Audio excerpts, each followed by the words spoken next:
नमस्कार, यो AB news खबरको संकेत हो। तपाई अहिले एबी न्यूज @ 2 मा हुनुहुन्छ। म एलिजा लामिछाने। प्रारम्भमा मूल खबर। प्रतिनिधि सभाका नवनिर्वाचित सांसदले ज्येष्ठ सदस्य जबराबाट शपथ लिए। सांसदहरूको कार्यकाल औपचारिक रूपमा सुरु।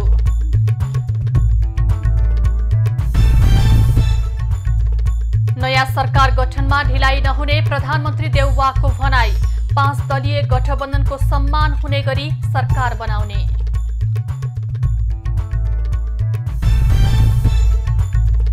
नेकपा माओवादी केन्द्रले आज संसदीय दलको नेता चयन गर्ने। अध्यक्ष दाहालले दलको नेता बन्ने निश्चित।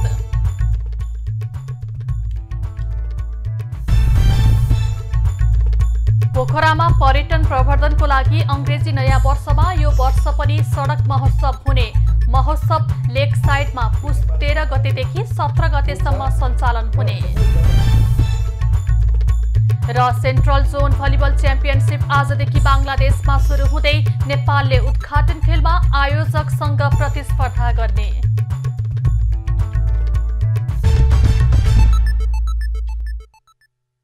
अब खबरको सिलसिला प्रारम्भ गरौं सांसदहरूको शपथ सम्बन्धी प्रसंगबाट। प्रतिनिधि सभाका नवनिर्वाचित सांसदले आज शपथ ग्रहण गरेका छन्। प्रतिनिधि सभाका ज्येष्ठ सदस्य पशुपति शमशेर जबराले नयाँ बानेश्वरमा रहेको संसद भवनमा सदस्यहरूलाई पद तथा गोपनीयताको शपथ गराएका हुन्। प्रतिनिधि सभाका केही सदस्यले मातृभाषामा शपथ लिएका छन्।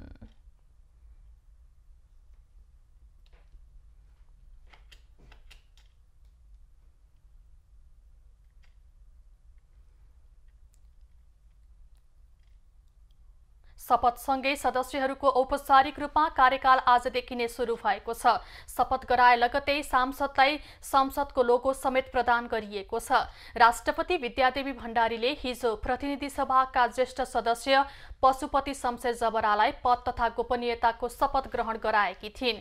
प्रतिनिधि सभामा प्रत्यक्ष तर्फबाट निर्वाचित 165 र समानुपातिकबाट निर्वाचित 110 जना गरी कुल 275 सदस्य रहेका छन्। प्रतिनिधि सभाको सभामुख र उपसभामुख चयन नभएको वा दुवै पद रिक्त भएको अवस्थामा प्रतिनिधि सभाको बैठकको अध्यक्षता उपस्थित सदस्य मध्ये उमेरका हिसाबले ज्येष्ठ सदस्यले गर्ने संवैधानिक व्यवस्था छ। 2072 साल असोज 3 गते संविधान सभाबाट जारी भएको नेपालको संविधान अनुसार प्रतिनिधि सभाको यो दोस्रो कार्यकाल हो। प्रतिनिधि सभामा 12 वटा राजनीतिक दलहरूको प्रतिनिधित्व छ भने 7 वटा दलले राष्ट्रिय दलको मान्यता पाएका छन्। प्रतिनिधि सभामा कांग्रेसका 89, एमालेका 78, माओवादीका 32, राष्ट्रिय स्वतन्त्र पार्टीका 20, राप्रपाका 14, जसपाका 12, एकीकृत समाजवादीका 10, जनमतका 6, लोकसपाका 4, नागरिक उन्मुक्तिका 3, जनमोर्चाका 1, नेमकिपाका 1 र स्वतन्त्र 5 जना सांसद रहेका छन्।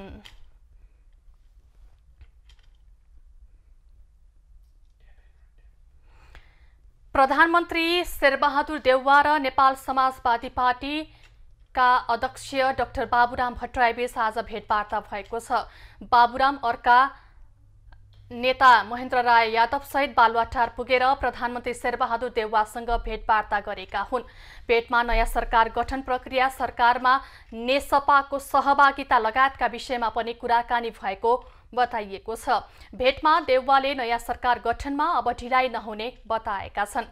भेटमा भट्टराईले प्रधानमन्त्री देउवालाई संसदीय दलको नेता निर्वाचित भएकोमा बधाई समेत दिएका छन्। देउवा हिजो मात्रै दलको नेता निर्वाचित भएका हुन्। देउवाले 5 दलीय गठबन्धनमा रहेका सबै दलको सम्मान हुने गरी सरकार निर्माण हुने जानकारी गराएको भेटमा सहभागी नेताहरूले उल्लेख गरेका छन्। नेकपा माओवादी केन्द्रका अध्यक्ष पुष्पकमल दाहाल र जनता समाजवादीका अध्यक्ष उपेन्द्र यादव बीच आज भेटवार्ता भएको छ। खुमलटार स्थित दाहाल निवासमा भएको भेटमा सत्ता समीकरण र समसामयिक राजनीतिबारे छलफल भएको बताइएको छ। भेटमा दाहालले आफूलाई प्रधानमन्त्रीमा सहयोग गर्न आग्रह गरेका छन्। यादवले भने पार्टीभित्र छलफल गरेर आवश्यक निर्णय गर्ने आश्वासन दिएका छन्। पछिल्लो समय आफै प्रधानमन्त्री बन्ने कसरतमा रहेका दाहाल आफ्नो पक्षमा सांसद संख्या पुर्याउन गृह कार्यमा जुटेका छन्। राष्ट्रपति विद्यादेवी भण्डारीले प्रधानमन्त्री पदमा दाबी गर्न आइतबारसम्म समयसीमा दलहरूलाई दिएकी छिन्। माओवादीले सत्ता समीकरणबारे एमाले कांग्रेस दुवै दलसँग छलफल गरिरहेको छ। राष्ट्रिय प्रजातन्त्र पार्टी राप्रपाको केन्द्रीय समितिमा रविन्द्र मिश्र समूहबाट 40 जनाले स्थान पाएका छन्। केन्द्रीय समितिमा परेका मध्ये मिश्र पक्षबाट शरदराज पाठकले महामन्त्री पद पाएका छन्। यसअघि नै राप्रपामा धवल शमशेर जबरा, भुवन पाठक, कुन्ती कुमारी शाही, प्रहलाद शाह र राजेन्द्र गुरुङ महामन्त्री छन्। पाठक समेत थपिएपछि महामन्त्रीहरूको संख्या 6 पुगेको छ। थप 5 जनालाई छिट्टै मनोनयन गरिने महामन्त्रीको जिम्मेवारी पाएका पाठकले जानकारी दिएका छन्। अब प्रदेश, जिल्ला र अन्य तहगत समायोजनको कार्य सुरु गरिने उनले बताए। 2079 असोज 12 गते मिश्र राप्रपा प्रवेश गरेका थिए। मिश्रले राप्रपामा वरिष्ठ उपाध्यक्ष पद पाए पनि उनको पक्षबाट अरू कोलाई के जिम्मेवारी दिने भन्ने हालसम्म टुङ्गो लाग्न सकेको थिएन। चुनावको कारण मिश्र पक्षका नेताहरूलाई समाहित गर्न समय लागेको राप्रपाले जनाएको छ। नेकपा माओवादी केन्द्रले आज संसदीय दलको नेता चयन गर्ने भएको छ। प्रतिनिधि सभाका नवनिर्वाचित सांसदहरूको शपथ ग्रहण लगतै माओवादीले दलको नेता चुन्न लागेको हो। माओवादी केन्द्रले आज दिउँसो 4 बजे संसदीय बैठक बोलाएको छ। दलको नेतामा माओवादी केन्द्रका अध्यक्ष पुष्पकमल दाहाल चयन हुने निश्चित नै छ। प्रतिनिधि सभामा माओवादी केन्द्रका 32 सांसद छन्। यसअघि नेपाली कांग्रेसले शेरबहादुर देउवा, नेकपा एमाले केपी ओली, एकीकृत समाजवादीले माधव नेपाललाई दलको नेता चयन गरिसकेका छन्। संसदीय दलको नेता प्रधानमन्त्रीको उम्मेद्वार बन्ने दलहरूको विधानमा व्यवस्था छ। चुनावबाट पहिलो पार्टी बनेको कांग्रेसमा सभापति शेरबहादुर देउवा नै संसदीय दलको नेता चयन भएसँगै नयाँ सरकार गठनको गृह कार्यमा छन्। माओवादी केन्द्रले संसदीय दलको नेता चयन गरे लगतै बेलुका भावी सरकार निर्माणबारे थप छलफल अगाडि बढाउने कांग्रेस र माओवादीको तयारी छ। नेपाली कांग्रेसका महामन्त्री गगन थापाले देश हाँक्ने गाडीको ड्राइभिङ सिटमा बस्ने प्रयत्न आफूले गरे पनि सफल हुन नसकेको बताएका छन्। संसदीय दलको नेताको चुनावमा पराजित भएपछि एक भिडियो सन्देश मार्फत थापाले परिणाम आफ्नो नियन्त्रणमा नभएको प्रतिक्रिया दिएका हुन्। महामन्त्री थापाले आफूले गरेको प्रयत्नबाट परिणाम प्राप्त गर्न नसके पनि निरन्तर मन बदल्ने प्रयासमा लागिरहने पनि उल्लेख गरेका छन्। मैले गरेको प्रयत्नबाट आज परिणाम प्राप्त गर्न नसके तापनि म निरन्तर रूपमा कोसिस गरिराख्नेछु। म तपाईहरुसँगै मिलेर काम गर्नेछु, तपाईहरु सँगसँगै सहकार्य गर्नेछु र तपाईहरुको मन बदल्ने प्रयास निरन्तर रूपमा गरिरहनेछु। हामी सँगै मिलेर नेपाली कांग्रेस पार्टीले संसदमा सफल बनाउनेछौँ। यो संसदको कार्यकाललाई पनि सफल बनाउनेछौँ। महामन्त्री थापाले सांसदहरूको ठाउँमा आम मतदाताले मतदान गर्न पाएको भए परिणाम बेग्लै आउने अवस्था रहेको पनि उल्लेख गरेका छन्। महामन्त्री थापा कांग्रेस सभापति शेरबहादुर देउवासँग संसदीय दलको नेतामा पराजित भएका थिए। थापाले 25 मत पाउँदा संसदीय दलको नेतामा देउवाले 64 मत पाएका थिए। 1.5 वर्ष अघि उद्घाटन गरिसकिएको धरहराको पुनर्निर्माण कार्य रोकिएको छ। पुनर्निर्माणको क्रममा सुन्धारामा पानी आउने काठको डुँड काटिएपछि ऐतिहासिक सम्पदा नष्ट भएको भन्दै काठमाडौँ महानगरपालिका र स्थानीयवासीको अनुरोधमा तत्कालको लागि काम रोकिएको हो।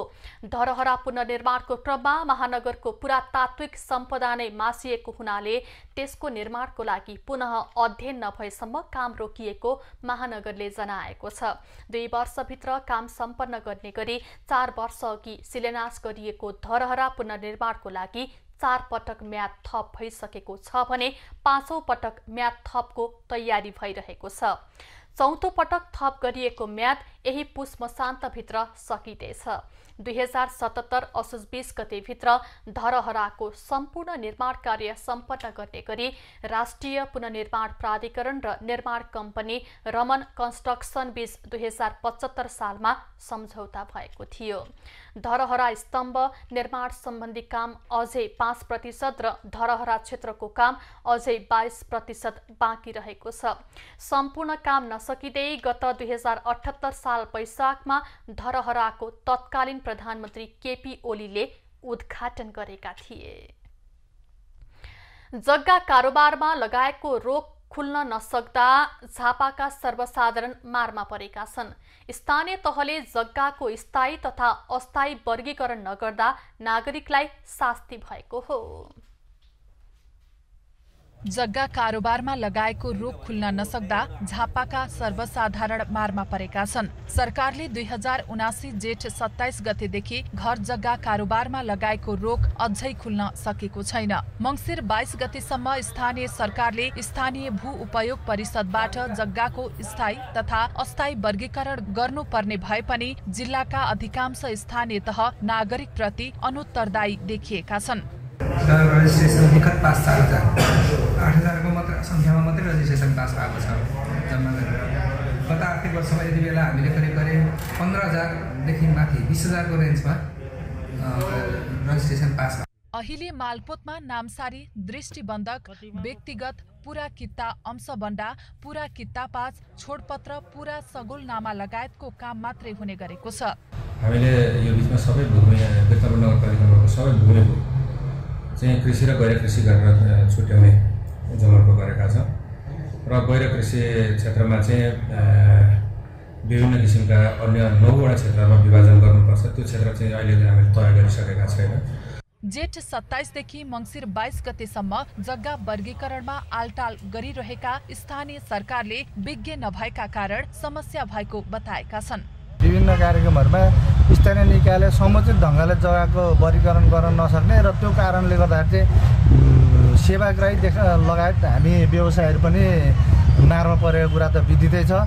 वर्गीकरण नहुँदा अंशबन्डा हुन सकेको छैन भने राजस्व समेत घटिरहेको छ। मालपोत कार्यालय भद्रपुरले असुल गर्ने राजस्वको 60% स्थानीय र बाँकी 40% प्रदेश सरकारले प्राप्त गर्दै आएका थिए। जग्गा कारोबार नहुँदा जग्गा धितो राखेर हुने कारोबार रोकिएको छ भने जग्गा व्यवसायीहरू समेत मारमा परेको गुनासो गर्छन्। झापाबाट सन्तोष न्यौपानेको रिपोर्ट। अंग्रेजी नयाँ वर्षको अवसरमा पुस 13 गतेदेखि 17 गतेसम्म पोखरामा 24औं पोखरा सडक महोत्सव हुने भएको छ। रेस्टुरेन्ट एन्ड बार एसोसिएसन रेवान पोखराले विगतका वर्षहरूको जस्तै यो वर्ष पनि पोखराको पर्यटन प्रवर्धनको लागि महोत्सव गर्न लागेको हो। आन्तरिक तथा बाह्य पर्यटकलाई अंग्रेजी नयाँ वर्षमा गन्तव्यका रूपमा पर्यटन प्रवर्धन गर्ने उद्देश्यले पोखरा लेकसाइडको 3 किलोमिटर क्षेत्रमा महोत्सव गर्न लागि आयोजकले जानकारी दिएका छन्। महोत्सवले कोरोना महामारीको कारण शिथिल बनेको पर्यटन क्षेत्र अब पर्यटन मैत्री बन्ने विश्वास आयोजकको छ। नेपाल सरकारले प्रोत्साहन र सपोर्ट गर्न अति जरुरी छ। जस्तो हामीले अहिले भनौँ न काठमाडौँमै गर्नु पर्दाखेरि यो 4 दिन हामीले स्ट्रिट बन्द गर्न सक्छौँ त कुन ठाउँ गर्न सक्छौँ? सम्भवै छैन। एउटा स्थानीय निकायले त्यहाँको पोखराको भनौँ न त्यहाँको सिडिओ साहब गृह मन्त्रालयले त्यो दिनु पनि ठुलो अवसर हो र यसलाई चाहिँ यसले सबैले यसबाट एडभान्टेज लिएको छ। सडकमा नै खाऊ सडकमा नै रमाऊ भन्ने उद्देश्यले महोत्सव हरेक वर्ष सञ्चालन भइरहेको छ। महोत्सवमा सांस्कृतिक कार्यक्रम, मौलिक वेशभूषा प्रदर्शन तथा राष्ट्रिय तथा अन्तर्राष्ट्रिय खानाको प्रदर्शनी, दोहोरी गीत प्रतियोगिता, झाँक्री प्रदर्शन, रात्रिकालीन कन्सर्ट, बोट रेस र पोखराका प्रमुख गन्तव्य सहितको डकुमेन्ट्री प्रदर्शन हुनेछ। महोत्सवले स्थानीय उत्पादनलाई बजार प्रवर्धन गर्ने अपेक्षा गरिएको छ। बागलुङको कालिका मन्दिरको प्रचार प्रसार गर्ने पोखराका बिन्दवासिनी मन्दिरसम्म साइकल यात्रा गरिएको छ। करिब 150 जना साइकल यात्री बागलुङ स्थित शालिग्राम संग्रहालय परिसरमा गरी पोखरा पुगेका हुन्। साइकल यात्राले कोरोनापछि थला परेको पर्यटन व्यवसायको प्रवर्धन हुने विश्वास गरिएको छ।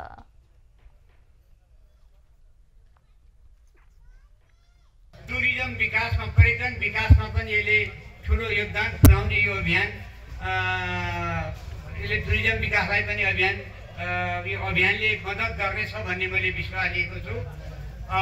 2 वर्ष कोभिडको कारणले चाहिँ हामीले पूर्ति पोखरा गर्न सकेनौँ र यसपालिबाट हामी पूर्ति पोखरा गर्दैछौँ र विशेषतः पूर्ति पोखरा हामी 5औं संस्करणसम्म चाहिँ हामीले पोखराको बजारहरूमा मात्र साइकल अभियान चाहिँ हाम्रो प्रत्येक वर्ष हाम्रो पोखरामा साइकल सिटी भन्ने हुन्छ र हाम्रो अहिले यो वर्ष हाम्रो 6 साइकल सिटी पोखराले चाहिँ अहिले हाम्रो बागलुङमा चुज गरेको छ। अहिले हाम्रो टेम्पल टु टेम्पल भनेर बागलुङ कालिकादेखि बिन्दुवासिन टेम्पलसम्म हाम्रो साइकल र्याली छ।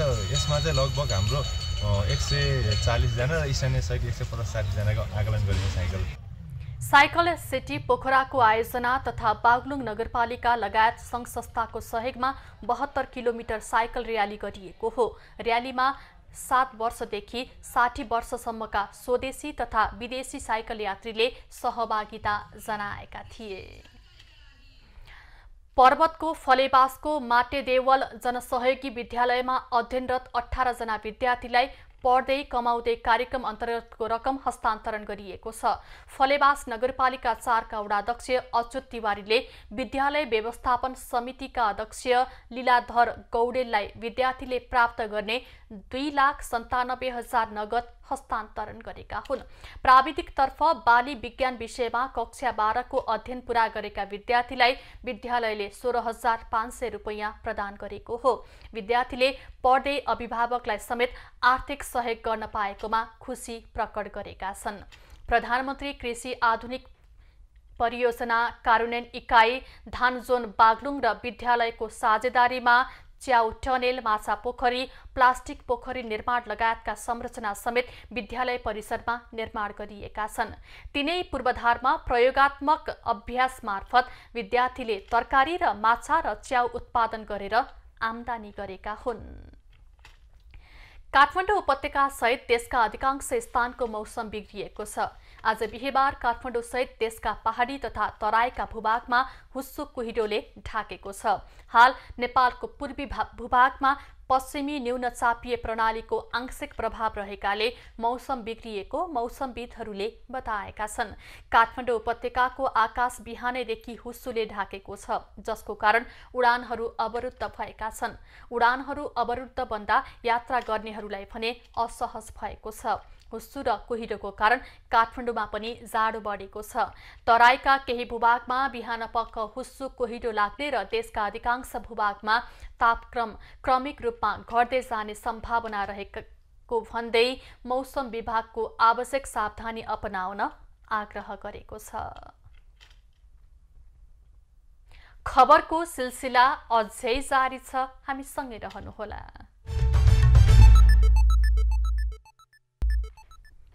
अब बाँकी खबर।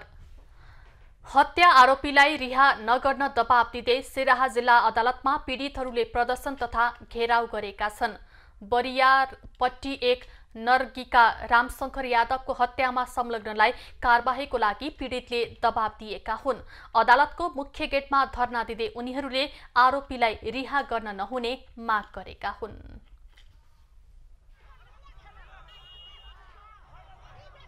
शंकर नाम के आदमी जवान 25-30 बरस उम्र के ओकरा खून क के रोड में फेंक दिल के से कहे के लेल थाना अदालत एल छै कि ओकर जन्म होश कैद होना चाहिए आ नहीं कैद जन्म होश हेतै तो ओकरा निकाल के दियो, हम सब रोड पर मार के फेंक देबै। मंसिर 9 गते सिराहाको बरियारपट्टी गाउँपालिका 1 नर्गीमा कुटपिटबाट यादवको मृत्यु भएको थियो। घटनामा संलग्न बरियारपट्टी 1 का अजय शाह र दीपू यादवलाई प्रहरीले पक्राउ गरेर कारबाही प्रक्रिया अघि बढाइसकेको छ। स्थानीयको प्रदर्शनका बीच अदालतले आरोपीलाई पूर्वपक्षको लागि कारागार पठाउने आदेश गरेको छ। कैलालीको अत्तरियामा सहकारीको 5,58,000 बढी चोरी भएको छ।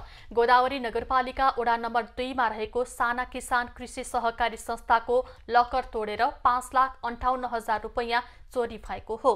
प्रहरीका अनुसार झ्यालको ग्रिल निकालेर भित्र पसेको चोरले लकर तोडेर नगद मात्र चोरी गरेको पाइएको छ। चोरले सीसीटीभी क्यामेराको डिभाइस समेत लिएको प्रहरीले जनाएको छ। सडक तथा अन्य क्षेत्रका क्यामेरा मार्फत प्रहरीले अनुसन्धान गरिरहेको छ। नेपाली सेनाको कालीजङ गणका धुलीखेल अस्पतालको हाताभित्र सुविधायुक्त हेलिप्याड निर्माण गरेको छ। निर्माण सम्पन्न हेलिप्याड एक कार्यक्रमका बीच सेनाले अस्पताललाई हस्तान्तरण गरेको हो। विपद तथा अन्य कार्यको लागि सहयोग गर्न हेलिकप्टर अवतरण गर्ने उपयुक्त स्थान नभएकाले अस्पतालमा निर्माण गरिएको हो। म अघिल्लो 2 दिन अगाडि मात्रै आउँदाखेरि यहाँ ढलानको कार्यहरू भइरहेको स्थितिमा थियो। अब संयोगले कर्साब चाहिँ नि गणपति कर्साब मेरो विद्यार्थी पनि हो। अब त्यही प्रकारको कार्यक्षमता पनि मैले थाहा पाएको स्थिति। हेलिप्याडले आकस्मिक रूपमा बिरामीलाई उपचारको लागि अस्पताल ल्याउन र विशिष्ट अतिथिहरूलाई धुलीखेल पुग्न सहज हुने भएको छ। सेनाको प्राविधिक तथा श्रमदान र धुलीखेल अस्पतालको आर्थिक सहयोगमा हेलिप्याड निर्माण गरिएको हो। यसअघि कुनै पनि महत्त्वपूर्ण कार्यमा धुलीखेल स्थित खेल मैदानमा हेलिकप्टर अवतरण गर्दै आएकोमा त्यहाँ धुलोको कारण समस्या हुने गरेको थियो। नेपाल विद्युत प्राधिकरणले पृथ्वी राजमार्ग अन्तर्गत चितवनको मुगलिङ बजारमा पनि स्मार्ट चार्जिङ स्टेशन निर्माण गरेका छन्। राजमार्गमा स्मार्ट चार्जिङ निर्माण गर्दै आएका डिगो कम्पनीले हाइवे अन्तर्गत धादिङ जिल्लाको धार्केमा 2 वटा स्टेशन निर्माण सम्पन्न गरेको छ। स्मार्ट चार्जिङको जडान कार्य भइरहेको मुगलिङमा केही दिनमा पूर्ण रूपमा सञ्चालन हुने डिगो कम्पनीका इन्जिनियर सञ्जित पौडेलले जानकारी दिएका छन्। मुगलिनमा जडान भएको चार्जिङ स्टेसनमा स्क्यान गरेर बिल भुक्तानी गर्न सकिने र एकै पटक 3 वटा गाडी चार्ज गर्न सकिने क्षमताको रहेको छ। यो चार्जिङ स्टेसनबाट साना तथा मझौला सवारी साधनहरू छिटो चार्ज गर्न सकिनेछ। नेपाली कांग्रेसको संसदीय दलको नेतामा शेरबहादुर देउवाले 64 मत प्राप्त गर्दा युवा नेता गगन थापाले 25 मत प्राप्त गरे। प्राविधिक रूपमा पराजय बेहोरे पनि गगन थापा कांग्रेसमा देउवा पछिको वैकल्पिक नेताको रूपमा स्थापित भएका छन्। कांग्रेसको नेतृत्वमा हस्तक्षेपकारी भूमिका खेल्दै युवा अवस्थामै महामन्त्री बनेका गगन थापाले निर्वाचनमा पार्टीमा रूपान्तरण र पुस्तान्तरणको नारासहित ड्राइभिङ सिटमा दाबी गर्ने घोषणा गरेका थिए। देउवाका समकालीन नेताहरूलाई विस्थापित गर्दै दलको नेतामा बुबा पुस्ता विरुद्ध थापाको विद्रोहले कांग्रेसभित्र पुस्तान्तरण र रूपान्तरणको रक्तसञ्चार गराएको छ। पार्टीमा देउवापछिको वैकल्पिक नेताको रूपमा आफूलाई स्थापित गराएर थापाले राजनीतिमा फड्को मारेका छन्। छलफल हुन्छ, पार्टीको सम्बन्धित कमिटीभित्र छलफल हुन्छ। आजको दिनमा नेपाली कांग्रेस पार्टीले राष्ट्रपतिको पदलाई कसरी हेर्छ, प्रधानमन्त्रीको कुरालाई कसरी हेर्छ, सरकारलाई आलोपालो गर्ने कुरालाई कसरी हेर्छ भन्ने कुराहरू चाहिँ खुला पारदर्शी छलफल भयो र सम्पूर्ण वैधानिक ढङ्गले भएको छलफलहरूलाई नै हुनुपर्छ र त्यसबाट हामीहरू सबै बाँधिन्छौँ। आजबाट नेपाली कांग्रेसले अब आफ्नो नेतृत्वमा सरकार बनाउनु स्वाभाविक। कांग्रेसमा देउवा र रामचन्द्र पौडेलहरू पहिलो पुस्ताका नेता हुन्। विगतमा पटक पटक प्रतिस्पर्धामा उत्रिएका देउवा र पौडेल यसपटक एउटै कितामा उभिए। पूर्व उपसभापति विमलेन्द्र निधि, पूर्व महामन्त्रीहरू प्रकाशमान सिंह, कृष्णप्रसाद सिटौला र शशाङ्क कोइरालाहरूले पनि युवा पुस्तालाई रुचाएनन्। तर गगनको हस्तक्षेपले पार्टीमा सृजनशील क्षमता राख्ने युवाहरू ध्रुवीकृत भएका छन्। प्रधानमन्त्रीको पद हामी जान्दछौँ, पुरै 5 वर्ष एउटै प्रधानमन्त्रीले चलाउनुहुन्न। आलो पालोकै प्रक्रियामा पुग्नुपर्ने भन्दा अर्को विकल्प हामीसँग छैन। तर हाम्रै दायराभित्रबाट, हाम्रै गठबन्धनको प्रक्रियाभित्रबाट जानुपर्छ। अनि राष्ट्रपतिको चयन हुँदै गर्दा, सभामुखको चयन हुँदै गर्दाखेरि आवश्यक राख्ने सहमति, सन्तुलन, परिपक्वता, गम्भीरता राखेर एउटा निष्कर्षमा पुग्नुपर्छ। 12औं महाधिवेशनमा सबैभन्दा धेरै मत पाएर केन्द्रीय सदस्य निर्वाचित भएका गगन थापा 2067 सालमा भएको 13औं महाधिवेशनमा पार्टीको महामन्त्रीमा उठ्दा 584 मत ल्याएर तेस्रो भएका थिए। तर 14औं महाधिवेशनमा थापा भारी मतले महामन्त्रीमा निर्वाचित भए। राजनीतिमा लामो समय नरहने बताउँदै आएका थापा पार्टीमा हस्तक्षेपकारी भूमिका खेल्दै स्थापित मात्र भएका छैनन्, जनता र पार्टीमा आस्थाका केन्द्र समेत बनेका छन्। नेपाली कांग्रेसको संसदीय दलको नेतामा महामन्त्री गगन थापाले पराजय बेहोरे पनि उनले पार्टीको रूपान्तरणबारे केही प्रश्नहरू उठाएका छन्। चुनाव हारे पनि थापाले कांग्रेस र संसद सशक्त निगरानीकर्ताको रूपमा आवाज उठाउने अपेक्षा गरिएको छ। बुधबार भएको निर्वाचनमा थापा 5 पटक प्रधानमन्त्री भइसकेका तथा सभापति शेरबहादुर देउवासँग 39 मतान्तरले पराजित भएका हुन्। निर्वाचन परिणामले थापालाई तत्कालै क्षति पुगे पनि उनले जनमत परिवर्तन र पुस्तान्तरणको पक्षमा पार्टीभित्र बहस सुरु गरेका छन्। राजनीतिक उमेरका आधारमा नहुने भएकाले युवा पुस्ताको बहस नै गर्न व्यर्थ रहेको कतिपयको बुझाइ छ। पुस्तान्तरण के विषयमा हुनुपर्छ, हस्तान्तरण के कुराको भन्ने कुरा नभइकन खालि अनुहार र उमेरलाई मात्रै अगाडि सारिएर पुस्तान्तरण हस्तान्तरणका कुरा भए नेपालको राजनीतिमा। संसदीय दलको निर्वाचनमा 64 जना सांसदको समर्थन पाएर देउवा विजयी भएका छन्, तर गगनले 25 मत मात्रै पाए। थापाले पाएको मतले युवा विचारधारा कमजोर देखिएको छ। पुरानो पुस्तालाई पाखा लगाउँदै नेतृत्व लिने हिसाबले नयाँ पुस्ताले तयारी नै गर्न नसकेको केही राजनीतिक विश्लेषकहरूको बुझाइ छ। नयाँ पुस्ताले अलिकति अझ होमवर्क गर्नुपर्ने हो। जनतासँग प्रत्यक्ष सरोकारलाई बढाउनु पर्छ। उसको इन्टरेक्सन सामाजिक सञ्जालमा बढी देखियो र सहर केन्द्रित राजनीतिमा आफ्नो भूमिका बढी खोजेको देखिन्छ। संस्थापन इतर समूहबाट एकल उम्मेदवारी दलभित्र आफ्नो विचार समूहभन्दा बाहिर रहेका महामन्त्री विश्वप्रकाश शर्मा, प्रदीप पौडेलसम्मको समर्थन जुटाउनुलाई भने कतिपयले उल्लेखनीय उपलब्धि मानेका छन्। परिवर्तन एकै पटक नहुने भएकाले अहिले जति पनि भइरहेको छ यो नै सुरुवात भएको केहीको बुझाइ छ। जो निर्वाचित भएका आएका सांसदहरूले चाहिँ युवा नेतृत्वलाई उहाँहरूले विश्वास गर्नुहुन्छ र दिनुहुन्छ जस्तो लागेको थियो, तर अझै पनि त्यो चेतना, युग चेतना भनौँ अथवा समय चेतना चाहिँ सांसदहरूमा पसिसक्यो रहेनछ भन्ने कुरा आजको निर्वाचनको नतिजाबाट स्पष्ट भएको छ। प्रतिनिधि सभामा कोइराला समूहसँग करिब 35 मत रहेकोमा त्यो भन्दा 10 मत कम गगनले पाएका छन्। पार्टी सभापति देउवा सरकारमा रहेकाले उनले कोइराला समूहका केही सांसदलाई पदको आश्वासन दिएर प्रभावित पारेको हुन सक्ने आकलन गरिएको छ।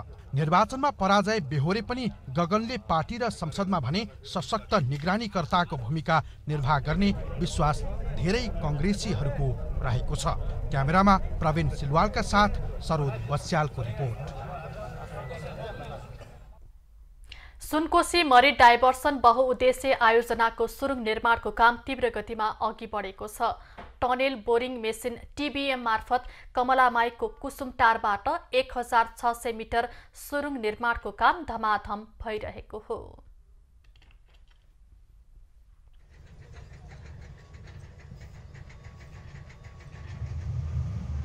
सिन्धुली जिल्लामा सञ्चालित सुनकोशी मरिन डाइभर्सन बहुउद्देश्य आयोजनाको यो हामी सुरुङमा छौँ। हामी पृष्ठभूमिमा देखिरहेका छौँ सुनकोशी मरिन डाइभर्सन बहुउद्देश्य आयोजनाको 13.3 किलोमिटरको सुरुङ निर्माण गर्नको निम्ति टनेल बोरिङ मेसिन टिबिएमले तीव्र ढङ्गले यो कटिङको काम गरिरहेको छ। यहाँ भएका विषयहरूलाई चाहिँ हामीले सुधार गर्दै जाने विषयहरू पनि हुन्छन् है। टनेल भनेको चाहिँ अब भूगर्भभित्र के छ भन्ने त हामीलाई ठ्याक्कै प्रारम्भिक इन्भेस्टिगेसन भएको हुन्छ है, तर चाहिँ ठ्याक्कै डिटेल चाहिँ हुँदैन है। त्यो डिटेल भनेको चाहिँ हामी खन्दै जाँदाखेरि प्राप्त गर्ने विवरणले चाहिँ हामीलाई भोलिका दिनहरू चाहिँ हामीले त्यही किसिमले चाहिँ अगाडि बढाउनु पर्ने पनि हुनसक्छ। आजका दिनसम्म करिब 1600 मिटरमा यो टनेल निर्माण भइसकेको छ र यो सेगमेन्ट पनि लगाइएको छ। Our segment production management is like the factory. It's like the production line. Now we have already reached the standard of the flow production line. So every day, our control, our quality control, our progress control, now is very normal. आयोजनाको कामलाई ठेक्का लिएको चिनिया निर्माण company China overseas engineering company कोबेकले यो कटिङको काम अगाडि बढाएको छ। जियोलोजिकल इन्भेस्टिगेसन एनालाइसिस सबै कुरा त भएको छ, तथापि भूगर्भभित्रको चिज भोलि जाँदाखेरि अरू कुनै किसिमका अहिले हामीले क्यालकुलेटेड नभएका समस्या आएन भने अबको 20 महिनामा टनलको निर्माण कार्य सम्पन्न गर्ने अहिलेको रिसेड्युलिङ प्लान छ। र यो सुनकोशी मरिन डाइभर्सन बहुउद्देश्य आयोजनालाई छिटोभन्दा छिटो सम्पन्न गर्नको निम्ति यहाँका सम्पूर्ण निर्माणका कामहरू तीव्र ढङ्गले अगाडि बढेको छ। एपी न्युज खबरका लागि शङ्कर कार्की, सिन्धुली। झापाको काकडभिटा स्थित मेची भन्सार नाका हुने आयात निर्यातको अन्तर ठूलो देखिएको छ। काकडभिटा हुँदै निर्यात भएका वस्तुको तुलनामा आयात भएका वस्तुको व्यावसायिक मूल्य उच्च छ। गत आर्थिक वर्ष 2078-79 मा काकडभिट्टा नाका हुँदै नेपालबाट 12 अर्ब 81 करोड 34 लाख रुपैयाँको मालवस्तु भारत लगायत तेस्रो मुलुकमा निर्यात भएको छ। नेपालले काकडभिट्टा नाका हुँदै 60 अर्ब 58 करोड 81 लाख मूल्य बराबरको सामान भारत र तेस्रो मुलुकबाट आयात गरेको छ। काकडभिट्टा नाकाको आयात र निर्यातको अवस्था हेर्दा 47 अर्ब 77 करोड 47 लाखको व्यापार घाटा भएको भन्सारको तथ्याङ्कले देखाउँछ। चालु आर्थिक वर्षको 4 महिनाको अवधिमा भने यस नाकाबाट आयातको तुलनामा निर्यात बढेको छ। चालु आर्थिक वर्षको पहिलो 4 महिनाको तथ्याङ्कमा गत वर्षको तुलनामा आयात घटेको र निर्यात बढेको देखिएको हो। मूल्य बढेर चाहिँ त्यसको दर चाहिँ नबढ्ने भएकोले गर्दाखेरि आयात बढेको देखिए तापनि त्यो चाहिँ रासो एउटा हिसाबले भयो र हामीलाई टार्गेट तोक्दाखेरि चाहिँ समग्रमा गत वर्ष एचिभमेन्ट गरेको रासोमा वृद्धि दर थपेर दिने हुन्छ। तर के भयो भन्दाखेरि मूल्य वृद्धिका कारणले पेट्रोलियम पदार्थ चाहिँ बढेको चाहिँ देखियो। 4 महिनाको अवधिमा कुल 60 अर्ब 58 करोड 81 लाखको सामान आयात हुँदा 67 अर्ब 32 करोड 19 लाखको सामान निर्यात भएको छ, जुन आयातको तुलनामा 6 अर्ब 73 करोड 38 लाखले बढी हो। यो भन्दा अघिल्लो आर्थिक वर्ष 2078-79 मा भने 20 अर्ब 31 करोड 64 लाखको सामान आयात हुँदा 3 अर्ब 57 करोड 33 लाखको मात्र सामान निर्यात भएको थियो। राशि वसुली भएको छ। भन्सार सुधारका चाहिँ कार्यक्रमहरू नेपाल सरकारले लागू गरिरहेछ। भ्यालुएसनमा वस्तु वर्गीकरणमा सुधार आएको छ। त्यो हुँदाखेरि यो कुराले राजस्व उत्पत्तिमा पक्कै सकारात्मकतातर्फ अगाडि बढ्ला। यो नाकाबाट नेपालको कृषिजन्य उत्पादन चिया, अदुवा, अलैँची, अम्लिसो लगायतका वस्तु निर्यात हुने गर्दछ। त्यस्तै यो नाकाबाट भारतबाट ठूलो परिमाणमा पेट्रोलियम पदार्थ आयात हुन्छ। मेची भन्सारको कुल राजस्वको 45% हिस्सा पेट्रोलियम पदार्थको छ। त्यसको अलावा कोइला, तरकारी, खाद्यान्न लगायत सामान पनि आयात हुने गर्दछ। सन्तोष नेउपाने, झापा। बागलुङको एक सहकारीले ज्येष्ठ नागरिकलाई लक्षित गरी पेन्सनको व्यवस्था सुरुवात गरेको छ। ज्येष्ठ नागरिकलाई वृद्धाश्रममा लगेर राख्ने परिपाटी गइरहेको समयमा सुरक्षित वृद्ध वासस्थलका लागि पेन्सन योजना अघि सारिएको हो। बागलुङ सदरमुकाममा रहेको सीवाईसी सहकारीले ज्येष्ठ नागरिकलाई वृद्ध आश्रममा लगेर राख्ने कार्यलाई निस्तेज पार्ने उद्देश्यले ज्येष्ठ नागरिक पेन्सन अभियान सुरुवात गरेको छ। नाफामुखी भन्दा पनि जनमुखी सहकारीको उद्देश्यले पेन्सन योजना ल्याएको व्यवस्थापनले जनाएको छ। ज्येष्ठ नागरिकहरूलाई पेन्सनको व्यवस्था मिलाएर गाउँमै राख्नुपर्छ, उहाँहरूको हकका लागि सोध्नुपर्छ भन्ने कुरा सोचेर हामीले अहिले पेन्सनको व्यवस्था मिलाएका छौँ र अहिले 100 जनाले महिनामा 1250 का दरले पेन्सन प्राप्त गर्ने गर्नुभएको छ। सहकारीले ज्येष्ठ नागरिकलाई प्रत्येक महिना मासिक 1250 पेन्सन र 80 वर्ष पुगेकालाई वार्षिक रूपमा स्वास्थ्य खर्च बापत 5000 दिने व्यवस्था गरेको छ। यसलाई जिल्लावासीले पनि सकारात्मक भनेका छन्। ज्येष्ठ नागरिकहरूलाई 5000 रुपैयाँ वार्षिक स्वास्थ्य सहयोग छ नि, त्यो साह्रै अनुकरणीय विषय हो। यो 5000 रुपैयाँ हेर्दाखेरि सानो देखिए पनि कतिपय व्यक्तिहरूले यसले गर्जो नै टार्छ। सहकारीले ज्येष्ठ नागरिकलाई केन्द्रित गरेर मासिक पेन्सनको व्यवस्था गर्नुलाई शेयर सदस्यहरूले पनि सकारात्मक रूपमा लिएका छन्। 80 वर्ष नाघेका ज्येष्ठ नागरिकलाई 5000 ले ठूलो राहत दिने अपेक्षा उनीहरूको छ। 80 वर्ष हिसाबले मैले प्रस्तुत भए यो धेरै राम्रो छ। त्यो चाहिँ वृद्धको लागि यो चाहिँ राहत हो। राशिमा पनि सुविधा पाएको मैले सम्मान पाएको हो। अघिपछि नै अब त्यहाँ अब पाइँदैछ। आज अब 5000 रुपैयाँ उसको सेवाको लागि दिएको। यसअघि सहकारीले सुत्केरी भत्ता 84 पूजा बापत जन्मदेखि मृत्युसम्मलाई सहयोग दिँदै आएको थियो। 2067 सालमा 80 जना शेयर सदस्यबाट सुरु भएको सहकारीमा 24000 जना शेयर सदस्य छन्। 38 करोड 83 लाख 21 हजार शेयर पुँजी रहेको सहकारीले शेयर सदस्य ज्येष्ठ नागरिकलाई मासिक रूपमा 1250 पेन्सन, 80 वर्ष पुगेका शेयर सदस्यलाई वार्षिक 5000 रुपैयाँ दिँदै आएको छ। सहकारीले बागलुङ, पर्वत र म्याग्दी जिल्लामा 25 वटा सेवा केन्द्र मार्फत सेवा दिँदै आएको छ। बागलुङबाट राजेश चन्द्र राज भण्डारीको रिपोर्ट। खबरको सिलसिला अझै जारी छ, हामी सँगै रहनुहोला।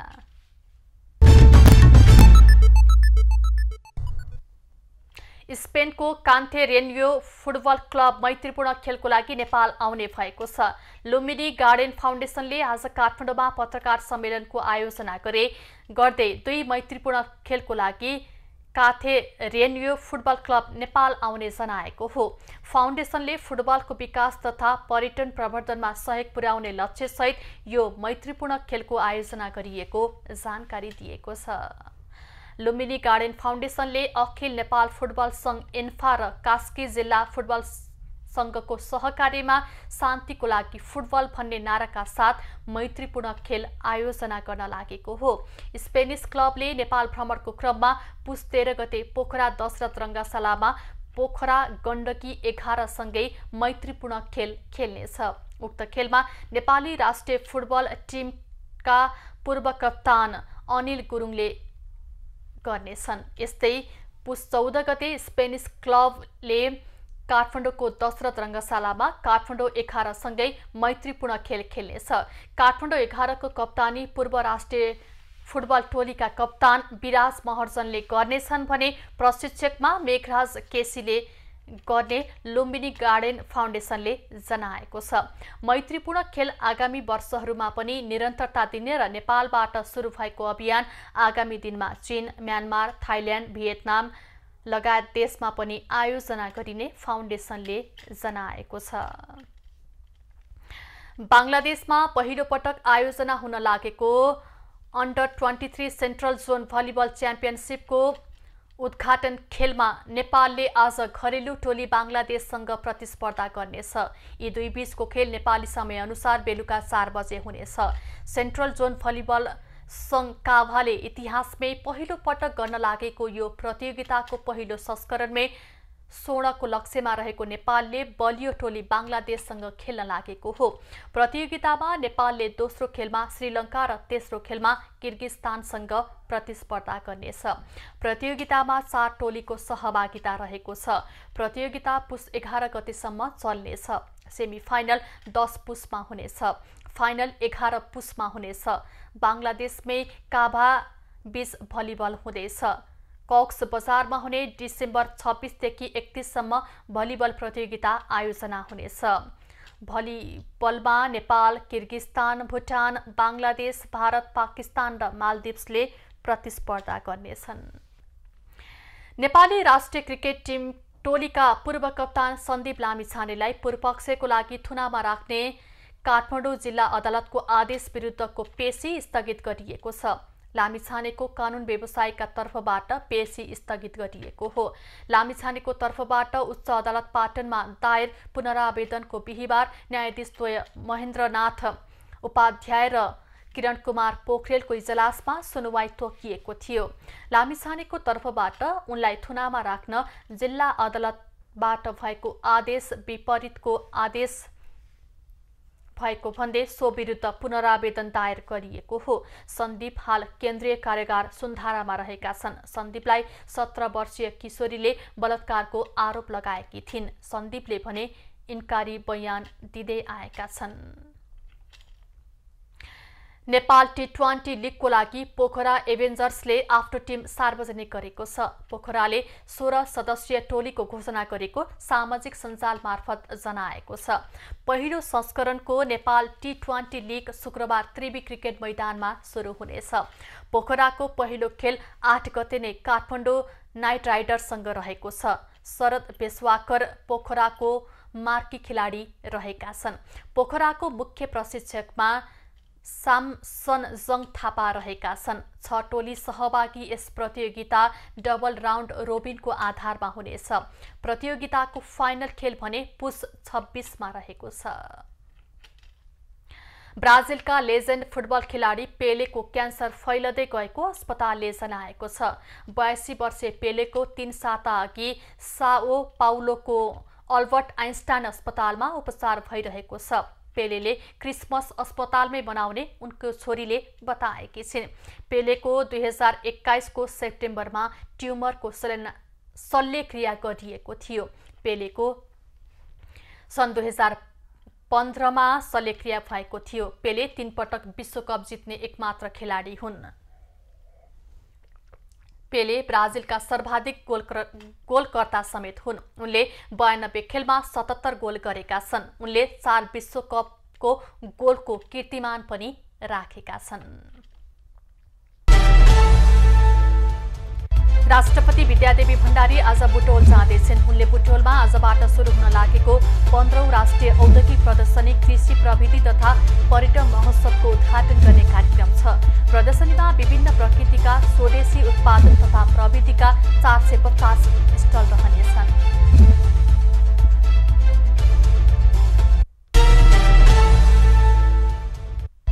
नागरिक उन्मुक्ति पार्टीले आज माइतीघर मण्डलामा धरना दिँदैछ।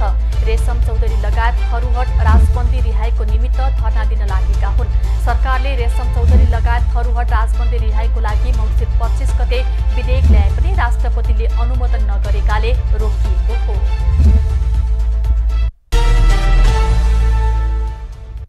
गैर कानूनी सम्पत्ति आर्जन गरी भ्रष्टाचार गरेको दाबीसहित निर्वाचन आयोगका पदाधिकारी विरुद्ध अख्तियार दुरुपयोग अनुसन्धान आयोगमा उजुरी दर्ता भएको छ। प्रमुख निर्वाचन आयुक्त लगायत पदाधिकारी, सचिव, उपसचिव, लेखा अधिकृत, एजेन्सी व्यवस्थापकको नामै टिटेर अख्तियारमा भ्रष्टाचारको उजुरी दर्ता गरिएको हो।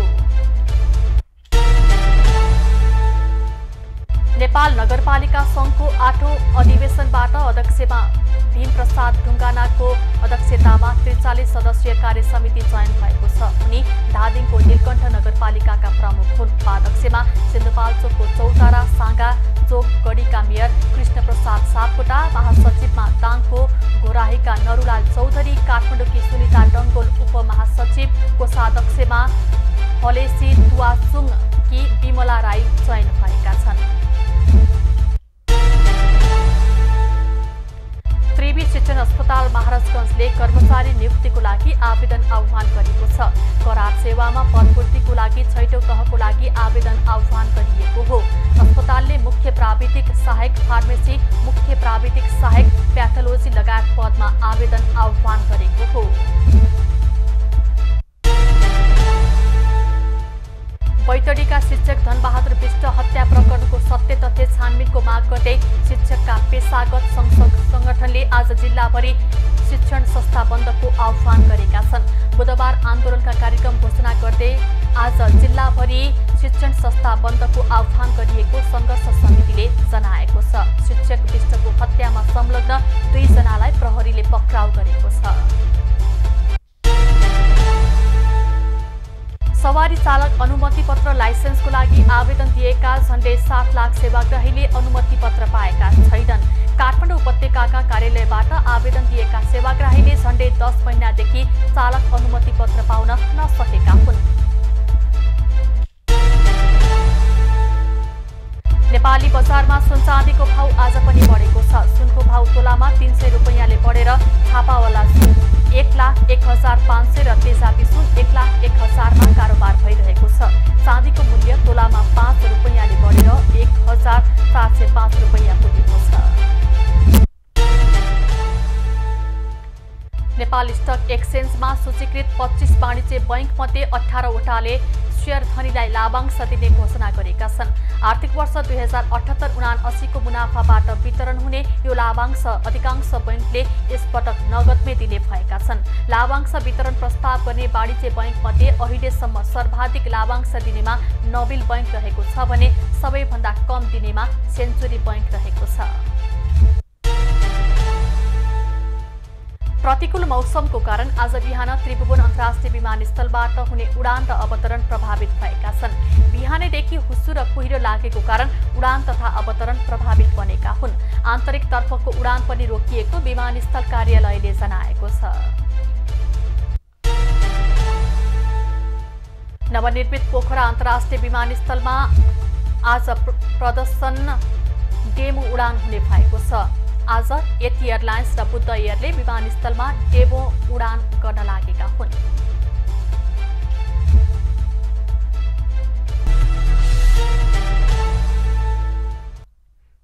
अब पालो एबी न्यूज एट मौसमको।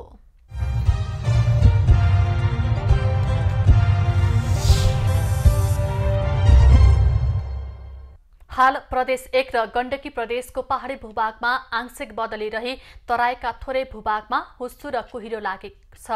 आज दिउँसो प्रदेश 1 र गण्डकी प्रदेशको पहाडी भूभागमा आंशिक बदली रही बाँकी भूभागमा मौसम सामान्यतः सफा रहने जल तथा मौसम पूर्वानुमान महाशाखाले जनाएको छ। काठमाडौँ उपत्यकाको आजको अधिकतम तापक्रम 19 डिग्री सेल्सियस र न्यूनतम तापक्रम 6 डिग्री सेल्सियस बीच रहने अनुमान गरिएको छ। आज सूर्योदय बिहान 6:51 भयो भने सूर्यास्त साँझ 5:14 हुनेछ। आज देशभरको मौसम कस्तो रहला त हेरौं देशका विभिन्न स्थानको अनुमानित मौसमी अवस्था।